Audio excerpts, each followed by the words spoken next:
समाधि में हम मरने की कला सीख रहे हैं। क्या सीख रहे हैं? मरने की मरने कला। की कला। Right, the art of dying. अभी तक दोनों चीजों का अपना अपना पार्ट है। इस संसार में आना भी और जाना भी, दोनों ग्रेसफुल हो। अब आना तो कंट्रोल में नहीं था, उस समय तो पता नहीं था, लेकिन जाना अब हमारे हाथ में है। तो जाने को ग्रेसफुल बनाने के लिए ही इतने एफर्ट डाले जा रहे हैं, क्योंकि जिस हिसाब से हम संसार में अब जिएंगे उसी हिसाब से ही आगे का जीवन होता है। पहली बात तो इस जीवन को सुखी बनाना, आनंदित बनाना ही अगले जीवन की सीढ़ी बन जाता है। तो इस जीवन में कितना उत्तम ढंग से कार्य करें कि हमारा आगे का जीवन अच्छा हो। इसमें सबसे पहली जो चीज है वो है नॉन अटैचमेंट। हमारी सबसे बड़ी, हमारी चेतना का एक स्वभाव है। हमारी चेतना एक दिए की तरह से, जो ये रोशनी है, हमारी लौ है, हमारी आत्मा रूपी जो ये लौ है, एक दिया है जो जल रहा है। या इसको आप ऐसा कह सकते हैं कि एक एक पानी है। इसको जहां डालो, जिस बर्तन में डालो, ये वैसी ही शेप ले लेता है। आइडियली एक पानी का अपना कोई डायरेक्ट अस्तित्व नहीं होता, वो बिल्कुल लिक्विड है। लेकिन ये लिक्विड भी नहीं है अगर इसको कहा जाए, क्योंकि ये सिर्फ एनर्जी फॉर्म में है। एनर्जी का अपना कोई शेप नहीं है, अपना कोई आकार नहीं है, अपना कोई कलर नहीं है। लेकिन फिर भी इसके साथ एक पार्ट ये है कि ये जो चेतना का दिया जो अंदर जलता है, जो भी इसके सामने आता है ये उसी की तरह ढल जाता है, वैसा ही रिफ्लेक्शन देने लगता है।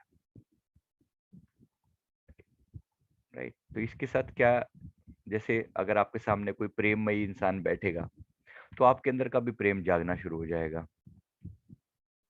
आपके अंदर कोई, आपके सामने कोई नफरत वाला इंसान बैठेगा तो ठीक वैसे ही भाव कहीं ना कहीं जागने शुरू हो जाते हैं। ये जनरल कंडीशन है। लेकिन जो इस आत्मा के स्वभाव को जान लेता है, वो अपने आप में स्थित हो जाता है। फिर इसके ऊपर सामने वाले का असर होना बंद हो जाता है। ये अपने स्वभाव में स्थित रहता है। हम इसी अवस्था तक पहुंचने का प्रयास कर रहे हैं कि हम भी अपने स्वभाव में स्थित हो जाएं और व्यर्थ की चीजों का असर हमारे ऊपर खत्म हो जाए, समाप्त हो जाए। तो अपने आप में स्थित रहने के लिए संतों की वाणियां हैं, उलट समाना आप में प्रगति ज्योत अनंत। उलट समाना आप में प्रगति ज्योत अनंत। सेवक स्वामी एक मत खेलें सदा बसंत। सेवक और स्वामी मतलब आत्मा परमात्मा एक मत हो गई, एक रूप हो गई, और फिर सदा सर्वदा उनके आपस में मिलने से सदा एक आनंद का अनुभव, एक बसंत ऋतु का अनुभव रहता है। तो उलट समाना आप में, इसका जो सबसे पहला पॉइंट ये है कि हम अपने अंदर उलट कर वापिस कैसे समा जाएं। अभी तक हम फैल गए हैं, चेतना फैल गई है। हमारी जो कॉन्शियसनेस है, कबीर साहब फरमाते हैं, शक्कर फैली रेत में गजमुख चुनी न जाए। गजमुख मतलब हाथी की सूंड से अगर हाथी चीनी और रेत को मिला दो, मिक्स कर दो, तो अगर हाथी को बोला जाए इसमें से चीनी खा के दिखा, उसके लिए इम्पॉसिबल जैसा काम है। वो इतनी बड़ी सूंड है उसकी, उसमें कहाँ वो दाने शक्कर और रेत को अलग कर पाएगा, वो नहीं कर सकता। राइट। तो शक्कर फैली रेत में गजमुख चुनी न जाए। ये कहा कि चींटी बनकर बीन ले, मजे मजे से खाए। चींटी बनकर, एक चींटी के लिए पता है कि ये रेत का दाना है, ये शक्कर का दाना है, उसे पता है अच्छे से। और वो इतनी छोटी है कि वो बड़े प्यार से इन दोनों में डिफरेंशिएट कर सकती है। लेकिन ये डिफरेंशिएशन कोई और नहीं कर सकता, हाथी नहीं कर सकता। हाथी मतलब क्या? फैलाव, expanded, expanded form of the consciousness.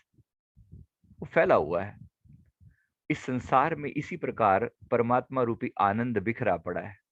आनंद है, लेकिन जिनकी बुद्धि सूक्ष्म है, चींटी की तरह उसको मिलता है, हाथी को समझ ही नहीं आता। हाथी के सामने रेत है या शक्कर है उसको नहीं पता लगता। उसकी सूंड ही इतनी बड़ी, उसकी पकड़ में नहीं आता, उसको लगता सारा का सारा। हाथी मतलब वो लोग जिनका मन संसार में फैला हुआ है, वासनाओं में अटका हुआ है। हाथी रिप्रेजेंट कर रहा है एक्सपेंडेड फॉर्म को, कि जितना मर्जी। अब एक आम इंसान की कॉन्शियसनेस देखो कैसे एक्सपेंडेड है, कैसे फैल रखी है चारों तरफ। कितनी सारी चीजें हैं, एक दिल लाखों तमन्ना, उस पे और ज्यादा हवस, फिर ठिकाना है कहाँ उसके बिठाने के लिए। एक छोटा सा दिल और उसके अंदर इतनी सारी लाखों तमन्नाएं, और फिर उस पे और ज्यादा हवस, और पाने की इच्छा, जो है वो भी और मिल जाए, ऐसा हो जाए वैसा हो जाए, पता नहीं कितनी इच्छाएं। और इसी में ही आयुष्य बीतता चला जाता है, समय बीतता चला जा रहा है।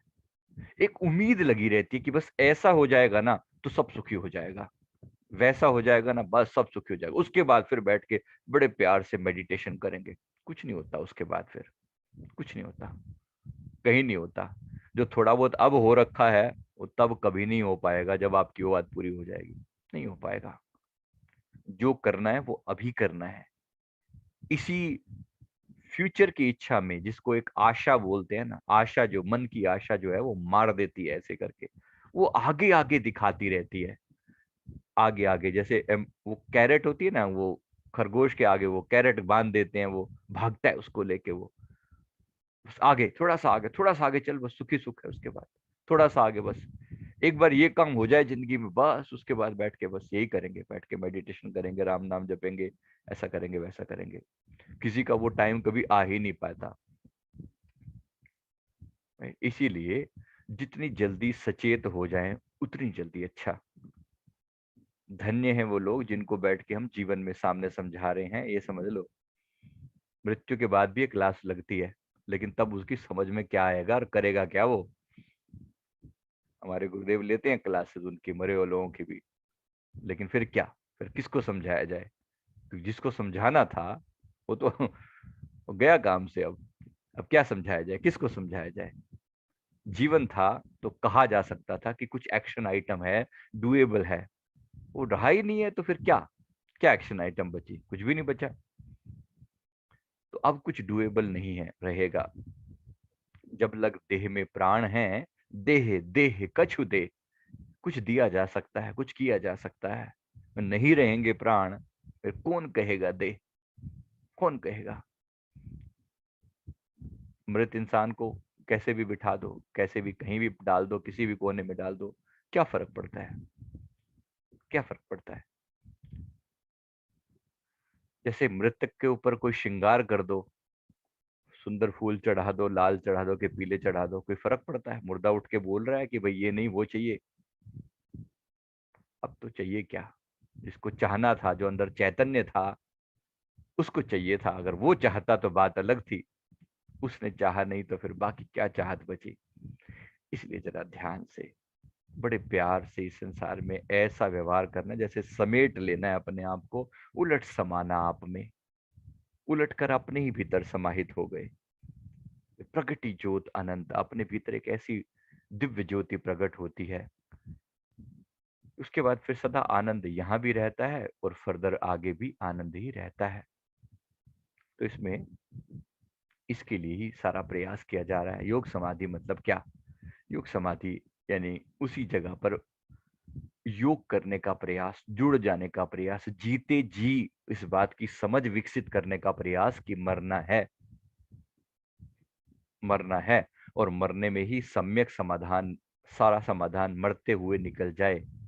इसके लिए रियल मरने की जरूरत भी ना पड़े, केवल समझ मात्र से ही अगर हम कर लें ऐसा कि मैं अभी इस शरीर के बंधनों का त्याग करता हूं, शरीर का भी नहीं, लेकिन मेनली बंधन, मेनली संसार के बंधन जिसने छोड़ दिए वो शरीर से मुक्त हो गया। सारी समस्याएं तो बंधन की है ना। मेरे गुरुदेव ने फरमाया था, अगर तुम्हारी डिजायर कोई ना हो ना, तो तुम्हारी कोई डिजायर ना हो, तो मुक्ति तो तुम्हारे लिए बहुत मतलब चुटकियों का काम है। डिजायर ना हो, इच्छाएं मत रखना। अगर भक्ति में कुछ कमी रह भी गई ना तो वो तो हम पूरी करवा देंगे। वो तो सूक्ष्म शरीर में भी कुछ हद तक किया जा सकता है, कुछ हद तक। लेकिन लेकिन अगर डिजायर्स बची, डिजायर के लिए फिर शरीर लेना ही पड़ेगा, फिर आना पड़ेगा शरीर के अंदर। अब अपने अंदर टटोल के देखो जरा कितनी डिजायर बची हैं। देखो कुछ है अंदर इस संसारिक इच्छाएं? हाँ जी, या कांटा लगा दिया सबके ऊपर, क्रॉस कर दिया है ऑल डन। हाँ जी, हो गया है, बात समझ में आ गई है नहीं? सर लगता तो है कि हमने कांटा लगा दिया, पर जब कुछ ऐसा जिंदगी में होता है तो लगता है कि हम उनसे बहुत अटैच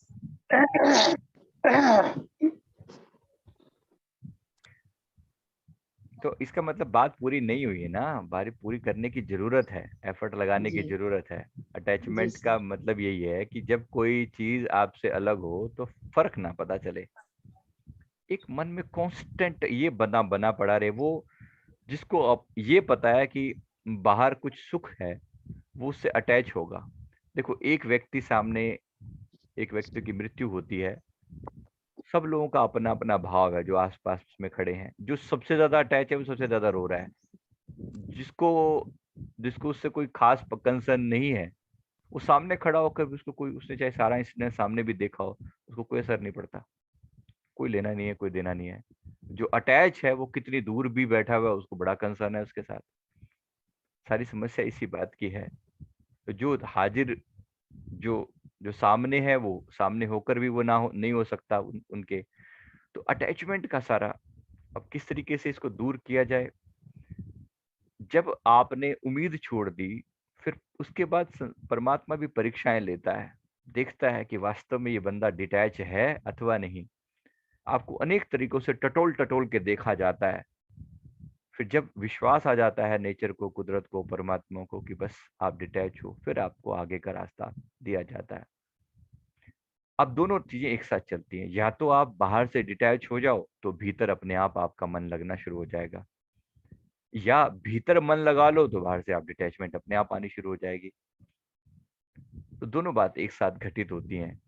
कोशिश ये करो दोनों चीजों को साथ साथ चलने दो, संसार के प्रति वैराग्य और अपनी आत्मा के प्रति राग, प्यार पैदा हो जाए। क्योंकि मन का एक कांटा जो है ना, वो कहीं ना कहीं जुड़ना उसका स्वभाव है, वो कहीं ना कहीं तो जुड़ेगा, वो अटैचमेंट उसका एक स्वभाव है। ठीक है, वो जिस चीज के भी संपर्क में आएगा उसे जुड़ जाएगा। अभी समस्या है कि अभी तक ये संपर्क में किसके आया है?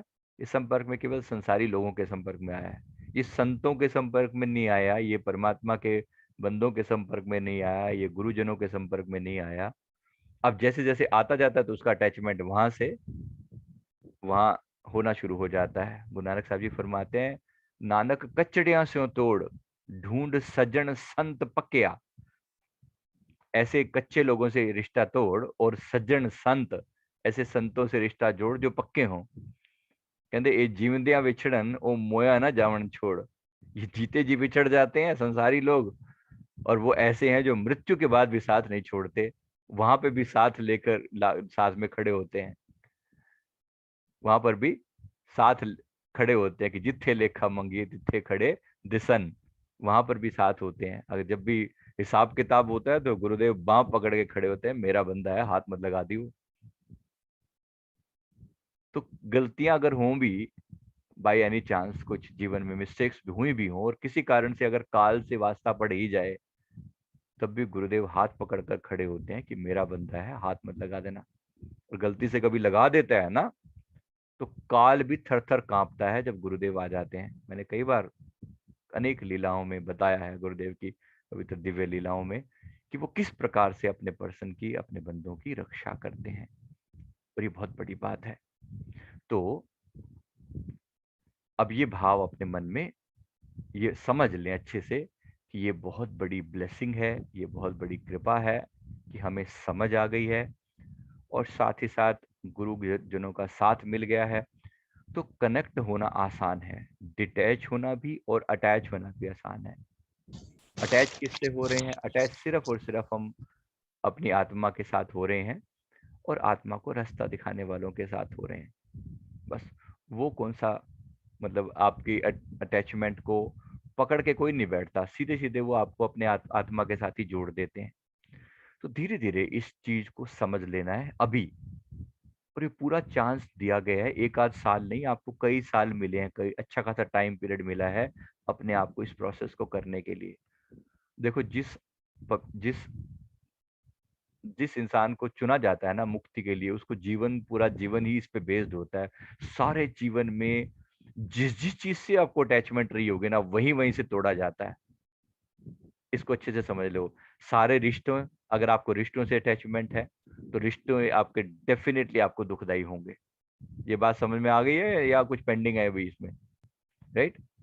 सारे रिश्ते दुखदाई होंगे जिसको चुना गया है मुक्ति के लिए, डेफिनेटली होंगे। उसको कोई ऐसा गलती से भी परमात्मा नहीं कहीं अटैच होने देगा। उसको पता है कि जहां इसको कोई ऐसी सुखदायी चीज दिखी है, फिर वहीं कहीं फिर अटक जाएगा। इसलिए परमात्मा आपको कहीं पे किसी भी ढंग से जुड़ने ही नहीं देता, संसार के किसी भी जगह पर जुड़ने नहीं देता। ये उसका तरीका है। इसलिए ये पहले से मान लेना कि अगर आपको संसार में सुख नहीं मिल रहा तो आप सिलेक्टेड हो, डेफिनेटली सिलेक्टेड हो। और तोड़ने के लिए ही हजारों प्रयास किए जाते हैं, आपको तोड़ने के लिए, कि आप अटैच ना हो जाओ, आपको अटैच ना हो जाओ, क्योंकि आपको चुना गया है। और जो चुने गए लोग हैं उनके जीवन में चीजें सहज घटित नहीं होती, लेकिन वो दूसरों के ट्रेंड को फॉलो करने की कोशिश करते हैं। भाई, उसको खुशी मिल रही है, फलाने को मिल रही है, ढिमके को मिल रही है, मुझे क्यों नहीं मिल रही? भाई, तुम अलग हो, इसलिए तुम्हें नहीं मिल रही। तुम्हें चुना गया है, इसलिए तुम्हें नहीं दी जा रहा वो। तो जरा, ये परमात्मा की कृपा है, ब्लेसिंग है। और उसको ये लगता है कि वो डिप्राइव्ड है, वो बेचारा या बेचारी, हमें तो कुछ जीवन में मिला ही नहीं, हम तो दुखी रहे। अरे तो भाई, तुम सेलेक्टेड हो, सेलेक्टेड लोगों के साथ ये होना ही होना है। ये बात पल्ले पड़ रही है कि नहीं पड़ रही है अभी भी? हाँ जी। अलग अलग लोगों को अलग अलग ढंग से समझा रहा हूँ, जरा बात को समझ लेना। और जितना ज्यादा आपके जीवन में जिस जिस चीज में से आपको आज दुख मिल रहा है ना, मतलब यहाँ आपकी अटैचमेंट पेंडिंग थी। जी सर। जिस चीज से भी दुख मिल रहा है वहीं, अगर शरीर दुखी दे रहा है, शरीर दुख दे रहा है, तो डेफिनेट बात है कि अपने शरीर के प्रति अटैचमेंट थी। दुख दे देकर शरीर की अटैचमेंट तोड़ी जाती है। अब यहाँ बीमारी, वहां बीमारी, सुबह उठो यहाँ दुखता है, वहां दुखता है, फलाना ढिमका दुखता है, मतलब क्या? अब शरीर में कोई इंटरेस्ट जैसी चीज नहीं बची। जिसको अपनी स्किन से अटैचमेंट थी, उसकी स्किन पे कुछ काला पीला कर देगा परमात्मा। भाई देख ले तो क्या देखेगा आईने में अपने आप को? अब क्या करेगा? परमात्मा का अपना तरीका है उसका। जहां तुम अटैच हो, अगर किसी व्यक्ति से, किसी रिलेशन से अटैचमेंट होगा ना, उस रिलेशन को दूर कर देगा, जानबूझ के ठाके दूर पटक देगा। बताओ, समझ में आ रही है कि नहीं आ रही है अभी भी? परमात्मा दिखाता है अलग अलग ढंग से भी, क्योंकि तुमने मुक्ति मांगी हुई है। अब वो भी क्या करे? या तो तुम अपना फैसला बदल दो, या वो अपना फैसला बदल दे। तुम्हारी मांग ही पूरी कर रहा है पूरा यूनिवर्स आपको, कि नहीं नहीं नहीं, गलती से मांग ली। फिर याद रखना, फिर अगर ऐसे फंसोगे, फिर उसके बाद ऐसे चक्रव्यूह के अंदर, मैंने देखा है उसको अपने फैसले बदलते हुए। एक बार वो फैसला बदल लेना, फिर तुम भीख मांगते हो, लेकिन उसको फिर मुक्ति नहीं देता। फिर वो फिर ऐसा घुमाता है, ऐसा घुमाता है। इसलिए एक बार नहीं, मेरे गुरुदेव ने फरमाया कि कितनी बार 84 भटक चुके हो तुम, कितनी बार। तुम जब मुक्ति के द्वार पर पहुंचते हो ना, जब लगता है कि बस अब एक जन्म, इसी जन्म में आखिरी है ये, वहां जाके लोग फिर रिवर्स हो जाते हैं। वहां फिर रिवर्स हो जाते हैं। अरे कुछ संसार तो देखा ही नहीं हमने, संसार तो देखा ही नहीं, यहाँ तो मजे लोग लूट के ले गए, हम तो रह गए। अभी है मजे लेने की टेंडेंसी पेंडिंग? पूछ रहा हूँ जरा, बात को समझ में आ गई है कि नहीं है? हाँ जी। सर मौत के समय भी लोगों को ये ध्यान रहता है कि हमें ये नहीं मिला, वो नहीं मिला। सब ध्यान रहता है, पूरी जीवन की पिक्चर। अगला लास्ट के जो कुछ मिनट्स होते हैं वो ऐसे ज्यादा अटैचमेंट वाले होते हैं, आपके सामने सारी पिक्चर लाके खड़ी कर दी जाती है। वो सब चेहरे जिनके साथ कभी भी आपने मोह किया था, वो सामने लाके खड़े कर दिए जाते हैं। देख अभी भी, देख कुछ है इच्छा, और फिर आपका मन कभी उसी में अटक जाए। हमारा और एक गुरुमुख में और एक मनमुख में यही फर्क होता है कि गुरुमुख के सामने 7 गुरुदेव खड़े होते हैं, उस रिव्यू के दौरान भी खड़े होते हैं सामने। और गलती से अगर ये अटैच होने लगा, झिझोड़ देते हैं उसको पकड़ के, ये कहाँ जा रहा है, कहाँ जा रहा है? कभी तेरे मन के कुछ सेंटिमेंट निकलने शुरू हो जाए, अरे मैंने इसको खो दिया, या इसे तो पाया ही नहीं, या ऐसा रह गया, ओहो हो, ये सुख तो भोगा ही नहीं, ये तो रह गया। वो सब कूट फूट के अलग कर दिए जाते हैं। अगर बात गुरु के साथ हो तो, और गुरु के प्रति समर्पण किया हो तो, गुरु के प्रति यही तो भाव है ना। गुरु के पास पूरी पावर है, वो आखिरी मोमेंट तक भी साथ देंगे, और वो आखिरी मरने के बाद भी अगर गलती से कहीं अटक जाए तो तब भी साथ देते हैं। वरना लोग लास्ट मोमेंट पे भटक जाते हैं। राजा भर्तृहरि जी का सुना है ना। भरत वो अच्छे खासे राज्य में पूरी पूरी चेतना के साथ जीवन बिताया, पूरी जागृति के साथ जीवन बिताया। लास्ट में एक हिरण में चेतना पड़ गई, हिरण के साथ आश्रम बिल्कुल डिटैच होकर संसार से रह रहे हैं। एक हिरण, वो उसकी माता, हिरण की जो हिरनी थी, वो माँ जो थी, मतलब वो गर्भवती थी, वो हिरण का बच्चा वहीं छूट गया। कोई और था नहीं आसपास में, उसको उठा लाए, उस हिरण के बच्चे का पालन पोषण करने लगे। सारी दुनिया से डिटैच हैं, एक हिरण के बच्चे में ममता पड़ गई। इस हिरण की प्रति पड़ी हुई ममता ने अगला जीवन इनको हिरण का दिया। जो उसी जीवन में मुक्त होने वाले थे, उसको हिरण का जीवन, एक जीवन देना पड़ा। इनको कहा गया जड़ भरत। लेकिन हिरण के होते हुए भी उनको अपना पिछला पूरा जीवन याद था। एक जीवन उन्होंने हिरण का लिया, उसके बावजूद भी उनको याद दिया गया। ये परमात्मा की बड़े दया दया थी कि तुमने मांग रखी थी ना, मृत्यु के समय भी तुम्हारा ख्याल जिस चीज में था, तुम्हें वहीं भेज दिया जाएगा। फिर गुरुदेव फरमाते थे, जैसे फोटो ले ली जाती है ना, आपका हाथ अगर यहाँ होता है बाई चांस, कहीं पे भी हाथ, जैसे फोटो क्लिक की जा रही है, बस आपका जहां पर भी आपका ख्याल होगा, हाथ यहाँ है तो यही फोटो क्लिक हो गई, अब यहीं रह गया बस, फोटो में तो यहीं रह गया आप। ठीक है, मतलब मन जहां भी अटैच है, आपके मन का एक स्नैपशॉट ले लिया जाता है कि मन कहाँ अटका है। तो कहते हैं इसलिए बार बार चेक करते रहना अपने आप को कि मन में ऐसा तो नहीं कि संसार के ख्याल, इसी वक्त आपका ख्याल संसार में है, और इसी वक्त अगर मृत्यु आ गई तो, इसी वक्त मृत्यु आ गई तो फिर क्या करोगे? फिर क्या करोगे? यहीं पे रह जाएगा मामला। जिस चीज की भी इच्छा लेकर संसार से छूटे, वहीं के वहीं आपके रह जाएगी, और वही चीज के लिए फिर अगला जन्म फिर दिया जाएगा। अब बताओ, मुक्ति चाहिए कि नहीं चाहिए? सीधे सीधा सोचो, राइट? और अगर चाहिए तो अभी से ही अपने आप को डिटैच रखो, और जो परमात्मा जैसा रख रहा है उसको शुक्र मनाओ, धन्यवाद करो कि उसने बहुत सुंदर रखा हुआ है। पता नहीं वो कौन सी अटैचमेंट तोड़ रहा है। अगर पास होते तो और मोह पड़ जाता। दूर रखा हुआ है किसी चीज से, बहुत अच्छी बात है। तो इसको समझ लो, अभी प्यार से समझ लो, जितना समझ में ढंग से आ जाए, जितना आसानी से समझ आ जाए उतना अच्छा। नहीं तो फिर कुदरत के जो थपेड़े पड़ते हैं, बड़े मार मार के पड़ते हैं, उतना डिफिकल्ट हो जाता है मामला। अभी तो बहुत आसान है, फिर भी बहुत आसान है, क्योंकि अभी तो आपकी समझ है, नॉलेज भी है, और समय भी है आपके पास चीजों को बदलने का। लेकिन अंतिम समय में ना तो मौका मिलता, ना ही मन को बदलने का कोई चांस होता, और ना वहां उस समय ऐसी बुद्धि काम करती। जब काल सिर पे मंडरा रहा होता तो क्या बुद्धि काम करेगी? फिर वो जैसा होना होता है, फिर वैसी चीजें हो जाती हैं। इससे मच बेटर है अपने जीवन को अभी अटैच कर लिया जाए, तो मृत्यु की कला अभी सीख ली जाए। और जीते जी शरीर से अलग होने का वो अनुभव जो है कि हम यहाँ से क्यों लेते हैं, ताकि यहाँ से एक बार पता लग गया कि ऐसे एग्जिट किया जाता है, तो मृत्यु के बाद लोग भटकते नहीं। वरना कितने भटक जाते हैं। गुरुदेव कितनी बार हमें बाद बाद का नजारा दिखाता है, देख फलाना फलाना वो ऐसी जगह पर था, देख भटक रहा है, यहाँ पर घूम रहा है। और कई बार गुरुदेव ड्यूटी लगा देते हैं कि जाओ इनको समझाओ, जाओ समझाओ। मृत्यु के बाद समझाना बड़ा डिफिकल्ट होता है किसी को। अभी समझाया जा सकता है, इंसान है, पूरे ध्यान से समझाना पॉसिबल है। बाद में समझाना भी कोई मजाक नहीं होता, बड़ा डिफिकल्ट है, बहुत डिफिकल्ट है। फिर भी परमात्मा का सिस्टम है, काम करता रहता है, मना नहीं है। हर जगह उसका, जिसने दिल से तब भी पुकार करी है, वहां पर भी हिसाब किताब चलता ही रहता है। छोड़ता तो नहीं है परमात्मा किसी को भी। लेकिन अभी इतनी सहज रूप में हो जाएगा तो बड़ा आसान काम है, राइट? चलिए, तो समाधि अवस्था के लिए प्रयास करते हैं।